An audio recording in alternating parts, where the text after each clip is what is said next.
दोस्तों ये वाली वीडियो में हम जानेंगे कि भाई ये जो सोलर मॉड्यूल्स हैं उसमें जो नए नए टेक्नोलॉजी की बात हो रही है, जैसे कि मोनोपर, कट सेल्स और बाईफेशियल पैनल्स, आखिर इसमें नया क्या है और इनको खरीदने के वक्त क्या क्या चीज़ें देखनी चाहिए, क्या क्या चीज़ें देखनी होती है, यही सब हम इस वीडियो में जानेंगे। और साथ ही में ये भी देखेंगे कि जो ये A, B, C कैटेगरी के जो मॉड्यूल्स मार्केट में मिल रहे हैं उनका आखिर में क्या मतलब होता है, आपको क्या क्या चीज़ें देखनी चाहिए इन मॉड्यूल्स को लेते वक्त या क्या क्या चीज़ें देखनी होती है, और आखिर में हम इनकी प्राइसिंग भी आपके सामने रिवील करेंगे। और ये सब जानकारी देने के लिए बेसिकली हमारे साथ एक गेस्ट भी हैं जो कि इसी इंडस्ट्री से हैं और पिछले 15 साल से काम कर रहे हैं। तो दोस्तों उनका नाम है मिस्टर ए के सिंह, जो कि वाइस प्रेसिडेंट हैं नोवासिस ग्रीन एनर्जी कंपनी के। तो सबसे पहले मैं ए के सिंह साहब का धन्यवाद देता हूं कि जिन्होंने अपने कीमती समय से टाइम निकाला और हमारे दर्शकों के साथ इस इम्पॉर्टेंट टॉपिक के ऊपर और भी इंफॉर्मेशन देने के लिए राजी हुए। ए के सिंह साहब, मैं आपका तहे दिल से स्वागत करता हूँ अपने इस चैनल के ऊपर। जी बहुत बहुत धन्यवाद अजीत जी। और आप बहुत अच्छा काम कर रहे हैं, उसके लिए तो पहले पहले आपको जो है ना बहुत ही धन्यवाद देता हूँ और शुभकामनाएं देता हूँ, जिससे बहुत सारे सिस्टम इंटीग्रेटर्स जो है ना फायदा उठा रहे हैं। और उसमें से ये एक कड़ी है जो कि बहुत महत्वपूर्ण कड़ी है, जिसको आपने एक आज के टॉपिक में लिया है। तो उसके लिए बहुत ही आपको धन्यवाद और आभार प्रकट करता हूँ, आपको एक जी अवसर देने के लिए, बताने के लिए। जी सर। दोस्तों मैं आप लोगों की जानकारी के लिए ये भी बता दूं कि सोलर एनर्जी आज की डेट में हर जगह अडॉप्ट हो रही है और गवर्नमेंट इसे प्रमोट करने के लिए अलग अलग पॉलिसीज, प्रोसीजर्स और गाइडलाइंस भी रिलीज़ कर रही है। इनफैक्ट आपको ही मालूम होगा कि solar energy is one of the best technologies available in the world. और आज की डेट में आपको ही मालूम है कि सोलर एनर्जी यानी कि सोलर फोटोवोल्टिक सिस्टम में almost 40 to 50% cost solar photovoltaic modules का भी होता है, मॉड्यूल्स का ही होता है। और इन मॉड्यूल्स में आज की डेट में कुछ लेटेस्ट टेक्नोलॉजी है। सर हम अपने क्वेश्चन स्टार्ट करें?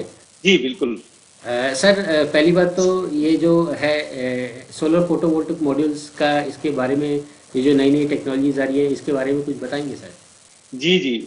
सोलर के जो नए टेक्नोलॉजी के बारे में मैं बता रहा हूँ, पर इसके पहले थोड़ा अगर इंट्रोडक्शन हम जो है ना पीछे चले जाए कि सोलर कब कब ये सोलर एक्सप्लोर हुआ, सोलर फोटोवोल्टिक इफेक्ट कब एक्सप्लोर हुआ और जी उसके बाद हम कैसे आज के लेवल पे पहुंचे हैं, जी उसके बारे में एक थोड़ी जानकारी मैं दे देता हूँ। तो जरूर सर, पहली जरूर। जानकारी ये, जी जी, तो ये सोलर फोटोवोल्टिक इफेक्ट जो है, जो लाइट पड़ने पे जो है ना इलेक्ट्रिसिटी तैयार होती है, इसका इफेक्ट जो है ना 1839 में जो है ना मिस्टर बैक्यूरेल जो है फ्रांसिस फिजिसिस्ट थे, भौतिक विज्ञान के वैज्ञानिक थे, भौतिक के शास्त्र के। तो उन्होंने ये एक्सप्लोर किया था, इसको इफेक्ट को जो है ना उन्होंने पहली बार फील किया था। उसके बाद लगभग 100 साल से ज्यादा लगे प्रैक्टिकली इसको यूज में आने में। और जी ये फिर अगेन आप 1954 में बेल लेबोरेटरीज में इसको वापस इसको टेस्ट किया गया, चेक किया गया, जो कि सिलिका जो सैंड होता है, जी सैंड जिसको हम सिलिका बोलते हैं साइंटिफिक, प्योर सेमीकंडक्टर क्वालिटी जो होती है, उसमें जो गुण होती है, हाँ वो सिलेक्ट करके उस बना के फिर सेल डेवलप किया गया, जो कि मोनो सेल हुआ करता था। और वो 1960s में फिर सैटेलाइट्स वगैरह में जो यूज होने के कारण बहुत ही पॉपुलर में आया। फिर भी उस समय वो फिजिबिलिटी जो थी, सोलर कॉस्ट बहुत ज्यादा था, जो कमर्शियली वाइबल तो नहीं थी जनरल यूज के लिए। तो उसके लिए हमें फर्दर लगभग आप समझ लें कि 30 साल, 25 से 30 साल वेट करना पड़ा कमर्शियली वाइबल होने के लिए। जी और सर। फिर पॉलीक्रिस्टलाइन, मोनो क्रिस्टलाइन मॉड्यूल्स जो कि जर्मनी से स्टार्ट हुआ, फिर पूरे विश्व में वो एक्सेप्ट हुआ। तो ये बेसिक जो है ना हिस्ट्री है सोलर सेल की, सोलर मॉड्यूल्स की। सर जी सर इसमें एक पॉइंट मैं भी जोड़ना चाहूँगा। जहाँ तक आपने जी बोला कि पिछले 30 साल में इस फील्ड में बहुत ज़्यादा रेवोल्यूशन हुआ और बहुत ज़्यादा प्राइजेस में ड्रॉप भी आया है। इनफैक्ट जहाँ तक हम दोनों इस फील्ड में हैं, जितने साल से काम कर रहे हैं, हमने ये ड्रास्टिक इफेक्ट हमने अपने नज़रों के सामने देखा है। बाय द टाइम मतलब कि जब हम कॉलेज से निकले थे तब क्या रेट्स हुआ करते थे, जब हमने बिजनेस स्टार्ट किया तब क्या रेट्स होते थे, और आज की डेट में क्या रेट्स है। एम आई राइट सर? जी बिल्कुल बिल्कुल। हमने खुद जब मैं कोटक ऊर्जा में था और टाटा बीपी में थे, उस हाँ समय हम लोग 300 रुपीज पर वॉट के हिसाब से बेचते थे, वो बराबर। भी पॉलीक्रिस्टलाइन। जी और जी आज की डेट में अब कहाँ से आ गए, आप जान रहे हैं 16-17 रुपए का जो प्राइस है। जी तो ये बहुत सारे चेंजेज आए हैं, टेक्नोलॉजी में चेंजेज आया है। और एक्सेप्टेबिलिटी, उसकी इफिशियंसी में भी चेंजेस आए, उस पर हम बात कर रहे हैं आज। तो आगे बात करते हैं इसके बारे में जी। सर अब ये जो नया जो पॉली और मोनो जो हमने ऑलरेडी मार्केट में देखा है, it's not a new technology, लेकिन आज की डेट में जो बात हो रही है मोनो पर्क, हाँ, और कट सेल्स और बाईफेशियल्स, ज़रा इसके बारे में कुछ बताएंगे सर? जी जी जी। लेबोरेटरीज में पहले जब टेस्ट हुआ कि जैसे कि हम लोग कोई भी मॉड्यूल्स बनाते हैं, सेल बनाते हैं, सेल में टाइप्स होते हैं, जैसे मोनो से हम पॉली में आए, फिर पॉली से आप मोनोपर्क में आ रहे हैं। तो ये जो टेस्टिंग हुई, इसका एक ही उद्देश्य था कि इफिशियंसी बढ़ाना, और इफिशियंसी बढ़ाने का मतलब है कि कॉस्ट में फिजिबिलिटी भी लाना, और जो एरिया ज्यादा लगता था उसको कितना ज्यादा हम कम कर सकते हैं, कम से कम एरिया में ज्यादा पावर ऊर्जा उत्पन्न कर सकते हैं। इसके ऊपर जो है ना एक्सपेरिमेंट हुआ। उसी कड़ी में आप बोल सकते हैं कि मोनोपर्क का एक डेवलपमेंट हुआ, जो कि ऑस्ट्रेलिया में इसका इन्वेंशन फर्स्ट टाइम 1984 में हुआ था, बट यूज में आज आ रहा है, जो पर्क इफेक्ट जो बोलते हैं। अच्छा सर, ये जो मॉड्यूल्स में हम लोग देखते हैं अक्सर की बात की जाती है कि भाई 60 सेल्स एंड 72 सेल्स, ज़रा इसको पहले क्लियर कर देंगे? जी बिल्कुल बिल्कुल। बेसिकली ये जो 60 सेल्स, 66 सेल्स, 54 सेल्स, 72 सेल्स का जो मॉड्यूल बनता है, ये बेसिकली एप्लीकेशन के हिसाब से उसको सिलेक्ट किया गया है। पहली बात तो वॉटेज कितनी होनी चाहिए, और उसके बाद जो है ना उसका एप्लीकेशन क्या होना चाहिए। तो पहले 36 सेल की अगर बात करें, तो 36 सेल्स जो है जनरली वो 12 वोल्ट की बैटरी चार्ज करने में वो काम आती थी। तो वो एप्लीकेशन जैसे हम देख रहे हैं, स्ट्रीट लाइट्स, होम लाइट्स और बाकी छोटे अप्लायंसेस जो है सोलर के, उसमें वो यूज किया हुआ करते थे। तो उसमें 36 सेल्स मॉड्यूल्स, जो कि 10 वाट से लेकर के 165 वाट तक के पॉली क्रिस्टलाइन में अभी जो प्रचलन में है, यूज में है, वो 36 सेल्स में बनते हैं। इसके बाद 60 सेल्स की कैटेगरी में जो आती है, जो कि जनरली 54, 60, 66 सेल्स है, पॉली क्रिस्टलाइन में अभी जो प्रचलन में है, आगे शायद वो मोनोपर्क में भी बनेगा। इसका एप्लीकेशन आप समझ सकते हैं कि होम लाइट्स में, क्योंकि जो वाटेज बनती है पॉली क्रिस्टलाइन में अगर पकड़ लें, उसकी वाटेज जो है 250 से आज के डेट में 300 वाट तक की मॉड्यूल्स बनते हैं, ये 66 सेल तक के मॉड्यूल्स सेल्स के मॉड्यूल में। इसके अलावा जो उसके ऊपर जो 72 सेल्स है, इसमें हाईएस्ट मैक्सिमम साइज की जो वाटेज आती है, पॉली में 335 तक अभी आ गई है, और मोनोपर्क में 395 से 400 वाट तक की पैनल्स आज मार्केट में आ गए हैं। तो ये इसका एप्लीकेशन जनरली जो बड़े साइज का मॉड्यूल्स का है, 72 सेल्स का, 335 और 390 का, ये use ground mounted roof top power plants में होता है। और आज देख ही रहे मेगावाट में सबसे ज्यादा जो 75-80% जो काम हो रहा है वो रूफ टॉप और मेगावाट प्रोजेक्ट में हो रहा है। तो आज के डेट में ये 72 सेल्स के जो मॉड्यूल्स हैं वो बहुत ही ज्यादा यूज में आ रहे हैं। अच्छा, तो अब मतलब कि मोटा मोटी पकड़ लें कि आज की डेट में मार्केट में जो 80 to 90% मार्केट है वो 72 सेल्स का है, और इसमें दोनों टाइप की वेराइटीज़ अवेलेबल है, that is mono crystalline as well as multi crystalline. अब सर वो जो मोनो पर्क की जो बात कर रहे हैं, उसको ज़रा हमको पूरा एक्सप्लेन करेंगे ब्रीफ में? इसमें क्या नया है? हाँ जी जी जी, उसके बारे में मैं अभी ब्रीफ में बताऊंगा। बेसिकली इसको मोनोपर्क को स्टार्ट करने के पहले पॉली क्यों प्रचलन में आया, उसका एक कारण था कि जब मोनो के जो सिंगल क्रिस्टलाइन के जो सेल हुआ करते थे, वो बहुत ही कॉस्टली होते थे, क्योंकि प्योर सिलिका से बनता था, सिंगल क्रिस्टल से बनता था। और इसको फेज आउट कॉस्ट इफेक्टिव बनाने के लिए पॉली को यूज किया गया। बट पॉली में एक लिमिटेशन है, पॉली में दो लिमिटेशन है। एक तो उसकी टेम्परेचर कोएफिशिएंट जो है ना ज्यादा होने की वजह से, जैसे आज देख रहे हैं आप स्क्रीन पे कि 0.35 to 0.36% जो है मोनोपर्क में है, और वो पॉली में 0.4 to 0.45% हुआ करता था, विच मीन्स टेम्परेचर बढ़ने से उसका आउटपुट ड्रॉप हो जाया करता था, जिसकी वजह से पॉली को आज के डेट में मोर एफिशिएंट बनाने के लिए मोनोपर्क का इन्वेंशन किया गया। तो मोनोपर्क में जो डिफरेंस क्या आया, आप देखेंगे कि जो सेल के नीचे एक कोटिंग हुआ करती थी, जो कि एल्यूमिनियम ऑक्साइड की कोटिंग होती है, एक फिल्म होती है हर सेल में, मोनो में भी होती है। तो जब सेल पेनेट्रेट होता है टॉप सरफेस से, तो वो नीचे तक जो है ना, नीचे तक के इलेक्ट्रॉन को एक्टिवेट नहीं कर पाता। तो जो ऊपर के लेवल का जो करंट ये होता था, इलेक्ट्रॉन एक्टिवेट होता था, तो उसकी इफिशियंसी जो है मोनो में 17-18% तक 18% तक रह जाती थी। अब इसके ऑक्साइड को इसको क्या किया गया कि एक स्पेशल उसको लेजर या केमिकल प्रोसेस के द्वारा नीचे की सतह को जो एल्यूमिनियम ऑक्साइड है उसको पेनेट्रेट करके को रिफ्लेक्ट किया गया, जिसको हम जो बोलते हैं PERC का फुल फॉर्म जो होता है पैसिवेटेड एमिटर रियर कॉन्टैक्ट।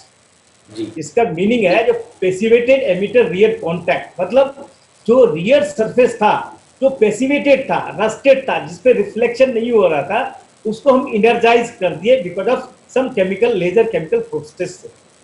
तो इसी के वजह से इसको पर्क बोला गया, जिससे कुछ जो लाइट है जो अंदर तक पेनेट्रेट होकर के रिफ्लेक्ट हुए और ज्यादा से ज्यादा इफिशिएंसी जो है ना हमने उस सेल से पैदा किया, मतलब उसकी इफिशिएंसी ऑलमोस्ट 1% से 1% से बढ़ गई।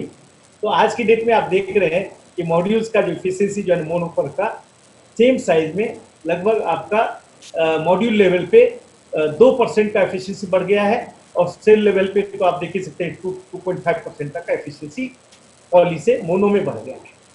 जी, तो मतलब कि और सर आज की डेट में देखने में ये भी आया है कि आज की डेट में भले ही वो ग्राउंड माउंटेड हो या स्मॉल स्केल हो या रूफटॉप हो, आज की डेट में हर जगह पे मोनोपर्क की ही बात हो रही है।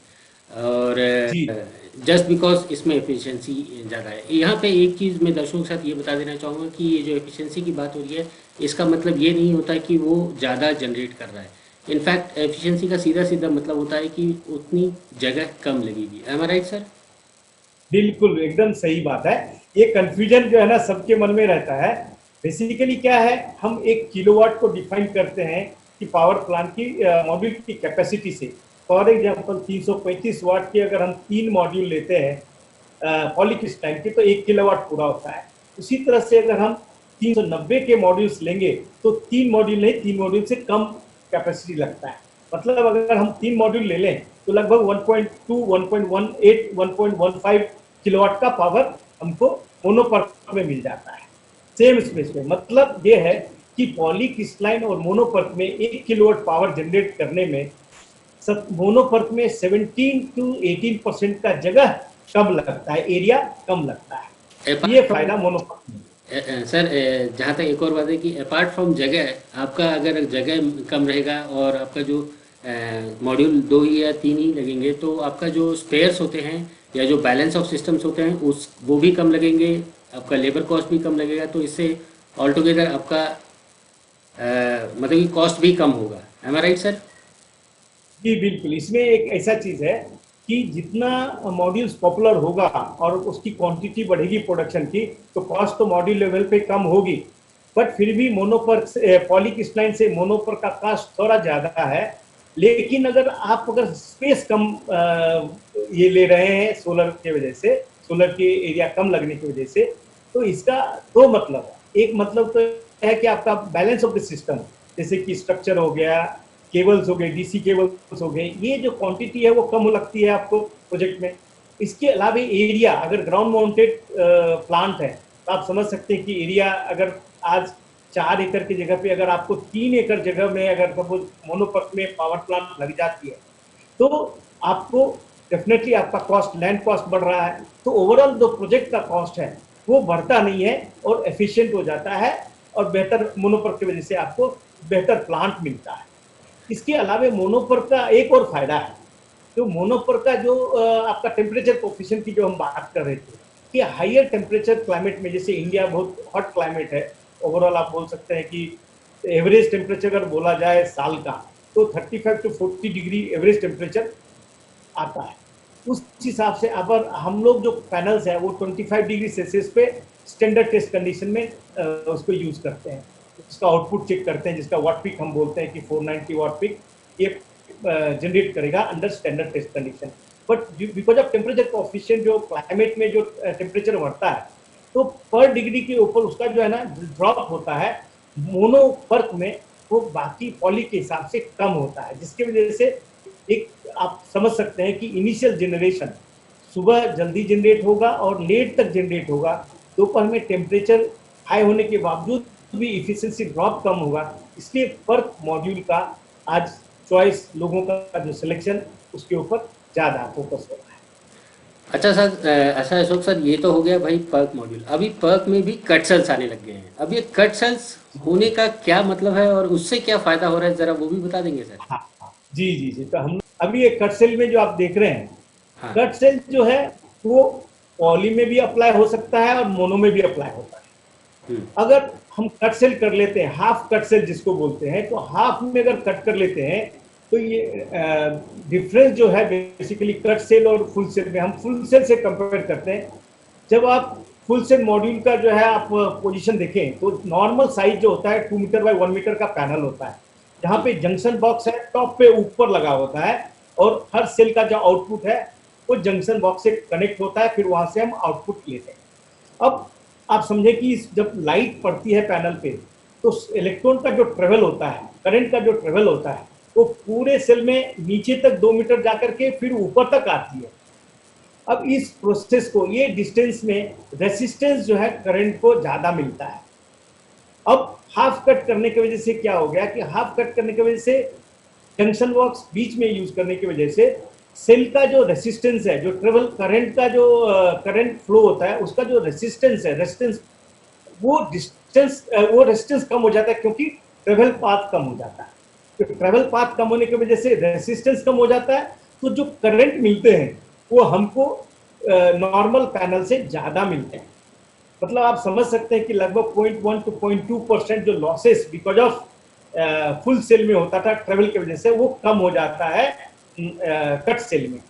तो आप एक एग्जांपल मैं बताऊंगा कि 335 का अगर मॉड्यूल है, 72 सेल में बनते हैं, अगर वो कट सेल में यूज किया जाता है, 72 को दो साइड में यूज किया जाता है, टोटल 144 हाफ कट सेल में बन जाता है। तो उस केसेस में पॉलीक्रिस्टलाइन की आउटपुट 335 से 340 342 वाट पीक तक हो जाती है। और वही मोनोपर्क में जो होता है, वो मोनोपर्क में 390 का फुल सेल में जो बनता है, या 395, हम लोग नोवासिस जो है 395 तक दे रही है फुल सेल में।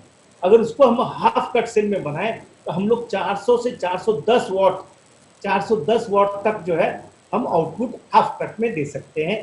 तो इसका फायदा ये हो गया कि आपको फिर अगेन इफिशिएंसी पैनल की बढ़ गई, एरिया कम लगी, और जो भी हो 1 और 2% से आपका ये फायदा हो गया इसके टोटल इसमें एरिया में और बाकी के में।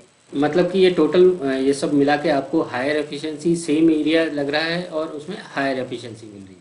अच्छा सर, इसमें अभी मोनोपर्क भी हमने समझ लिया, मोनोपर्क का कट सेल्स भी समझ लिया। अगर कट सेल्स को सीधा सीधा समझा जाए तो ये एक ही फ्रेम है जिसमें दो मॉड्यूल चीज़ें आ गई हैं। और इसका एक हाँ एडवांटेज जो हमने सुना है कि सर अगर इसमें शैडो इफेक्ट पड़ता है तो इसमें पूरा मॉड्यूल नहीं ऑफ होता और इसमें आधा तो चल ही रहा होता है। जी जी, इसमें एक चीज और फायदा है कि हाफ कट सेल में दो और एडवांटेज है जो मैं आपको बताना चाहूंगा। एक तो सबसे बड़ी बात है कि जब फुल सेल यूज होती है तो लाइफ उसकी जो है ना, आप समझ सकते हैं कहीं पे अगर छोटा मोटा माइक्रो क्रैक्स डेवलप होने का चांसेस, बिकॉज वो सेल बहुत ही पतला होता है, तो ओवर द पीरियड जो है ना, अगर उसका जो बस बार कनेक्ट होते हैं, उसको जो हीट लगता है या ये, तो वो ब्रिटल होने के कारण क्रैक होने का चांसेस फुल सेल में ज्यादा होता है। उसको हाफ कट सेल में यूज करने के कारण क्या होता है, उसकी जो लाइफ है बढ़ जाती है। आप ये मैं बोल सकता हूँ कि हाफ कट में जो बाकी नॉर्मल सेल में, फुल सेल में 25 साल का जो वारंटी देते थे, इसमें हम 27 से 30 साल तक का वारंटी दे सकते हैं। ये आज की डेट में लोग प्रिडिक्ट कर रहे हैं, और वो ये जो थ्योरेटिकली प्रूव है, हो सकता है आगे लोग 30 साल तक का वारंटी देने लगे हाफ कट सेल में। और इसके बाद आपने जो बताया कि हाफ कट सेल में जो शेडो का इफेक्ट होता है वो भी कम हो जाता है। मतलब क्या है, आप ऊपर के पोर्शन से आप 72 सेल्स का आउटपुट ले रहे हैं, और नीचे के पोर्शन से आप 72 सेल का आप आउटपुट ले रहे हैं, और बीच से आप आउटपुट, ये अगर बाय चांस उसमें भी आप समझे कि 6 कॉलम, 3 कॉलम होते हैं, टॉप साइड में 3 कॉलम, नीचे भी टॉप 3 कॉलम। तो नीचे साइड के अगर कॉर्नर में भी अगर कुछ, अगर आपका एक शेडो इफेक्ट आ रहा है, तो आपको एटलीस्ट 3/4 से ज्यादा आउटपुट मिलेगा। शेडो का इफेक्ट नॉर्मल पैनल से हाफ हो जाएगा हाफ कट सेल में। सीधा आप एक सिंपल थंब रूल है कि जी सर। नॉर्मल पैनल्स के हिसाब से इसमें जो है ना शेडो का इफेक्ट जो है ना 25% कम हो जाएंगे। जी। तो ये बेनिफिट हाफ कट सेल का है, जो कि आगे लोगों को जैसा जैसा एक्सपीरियंस अच्छा उसका अनुभव होगा, एक्सेप्टेबिलिटी उसकी बढ़ती जाएगी। यहाँ पे एक पॉइंट क्लियर कर देना चाहूँगा, जैसा सर ने बताया कि भाई शेडो इफेक्ट कम हो जाता है, वो तो तय बात है, वो टेक्नोलॉजी की बात है, बट आप ये समझ के आप अपना ज़बरदस्ती ये मॉड्यूल ऐसी जगह पे मत लगाइए कि जहाँ पे बाय डिफ़ॉल्ट शेडो आता है। जो रूल्स हैं वो रूल्स पहले भी थे और वही रूल्स अभी भी फॉलो करने हैं। आपको ये मॉड्यूल्स शेडो फ्री एरिया में ही लगाने हैं, जिससे कि इसकी परफॉर्मेंस आपको बेहतर मिले। है राइट सर? बिल्कुल एकदम सही सर। अच्छा सर, अब एक और क्वेश्चन ले लेते हैं। अभी हमने पर्क समझ लिया, हाफ कट सेल भी समझ लिया, अभी ये जो है बाईफेशियल सेल्स, ज़रा इसके बारे में भी बता देंगे सर? जी जी बिल्कुल बिल्कुल, हम लोग बायफेशियल के स्क्रीन में जाते हैं। हाँ। मोटा मोटी इसका थोड़ा इंट्रोडक्शन मैं दे देता हूँ बायफेशियल का। बायफेशियल का मतलब ये होता है कि डबल साइड्स। अभी तक हम लोग जो देखे थे कि वो जनरेशन लाइट ऊपर से पड़ती है और उसके बाद पावर जनरेट होता है और उसको हम यूज करते हैं, और नीचे शेडो उसका आता है और उसका कोई इफेक्ट ज्यादा नहीं रहता। हमने इसके पहले वाले स्लाइड में देखा कि पिछले वाले स्लाइड में जो अब बात कर रहे थे कि नीचे एक कोटिंग होती है एल्यूमिनियम ऑक्साइड की, जो फिल्म कोटिंग होती है। इस केसेस में हम क्या करते हैं, वो कोटिंग को निकाल देते हैं और सन को पास अलाउ करते हैं पास करने की। तो इसमें क्या होता है, उस सेल में ऊपर से जो जनरेशन तो होता ही है, नीचे से जो रिफ्लेक्टेड लाइट्स आती है, वो रिफ्लेक्टेड लाइट भी जो है नीचे के पोर्शन को एक्टिवेट करती है और उसके बाद उससे एडिशनल पावर हमको मिलता है। वो तो जो एल्बिडो इफेक्ट होता है उसकी आप बात कर रहे हैं सर? हाँ जी जी, सरफेस एल्बिडो मतलब ये रिफ्लेक्टेड लाइट को एल्बिडो बोलते हैं जी जो क्वांटिटी अमाउंट ऑफ लाइट जो रिफ्लेक्ट होके मिलती है उसको एल्बिडो बोलते हैं। जी। तो सरफेस वो डिपेंड करता है सरफेस की क्वालिटी पे, आपका सरफेस कैसा है, वो जैसा जितना अच्छा रिफ्लेक्टेड एरिया होगा उसकी आउटपुट उतनी ज्यादा मिलेगी। तो एक एग्जांपल हम समझ लें, ये बाइफेशियल जो मॉड्यूल है ये मोनोपर्क में और आप समझ लीजिए मोनोपर्क में भी हो सकता है, हाफ कट में भी बाइफेशियल बन सकता है। तो ये सब हाफ कट के जो फायदा है वो भी उठा सकते हैं। और उसके अलावा जो टॉप सर्विस का जो फुल सेल हाफ कट से विदाउट बाइफेशियल में जो मिलते थे, नॉर्मल मोनोपर्क में मिलते थे, वो आपने समझा 390 या 400 वाट तक का जो आउटपुट मिलता था। इसके अलावा रिफ्लेक्टेड लाइट से बाइफेशियल में जो मिलेगा वो आपको लगभग 15 to 30% या इन सम केसेस आप 50%, प्रैक्टिकली तो आप 30% तक डेफिनेटली आप ज्यादा जनरेशन बाइफेशियल से ले सकते हैं because of reflected light generation के वजह से। अच्छा सर, अशोक सर, ये जो बाईफेशियल की बात हो रही है, ये कहीं वो हमारे जो पहले हम इस्तेमाल करते थे BIPV, ये कुछ वैसे ही तो नहीं है? जी नहीं, बिल्कुल नहीं, उससे हमको इनको कोई संबंध नहीं है। अब ये टेक्नोलॉजी जो है बाइफेशियल है, इसको बिल्कुल हम BIPV के जैसा भी यूज कर सकते हैं, रूफटॉप में भी यूज कर सकते हैं और ग्राउंड माउंटेड प्रोजेक्ट पे भी यूज कर सकते हैं।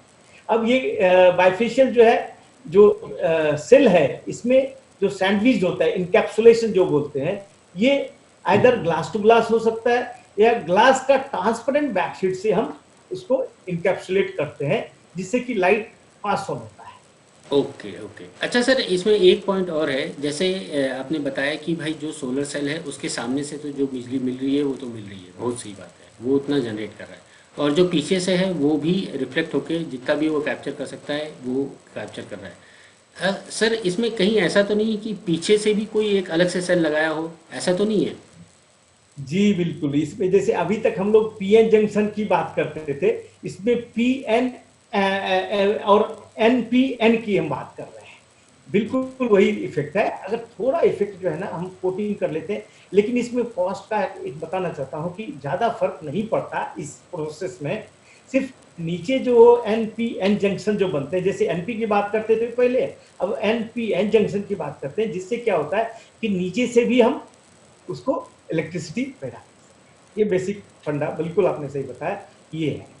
तो मतलब कि अगर मोटा मोटी समझा जाए तो इसमें जैसे 3.2 mm का सामने से ग्लास आता था, वो 3.2 + 3.2 और बीच में इसको सैंडविच कर सकते हैं, एक तो ऑप्शन वो है, या फिर 3.2 उसके बीच में मॉड्यूल, और नहीं उसके बीच में सेल, और उसके पीछे आपका एक ट्रांसपेरेंट बैकशीट रहेगा। ये दो चीज ऑप्शंस मैं आपको अवेलेबल है। क्लियर करना चाहूंगा।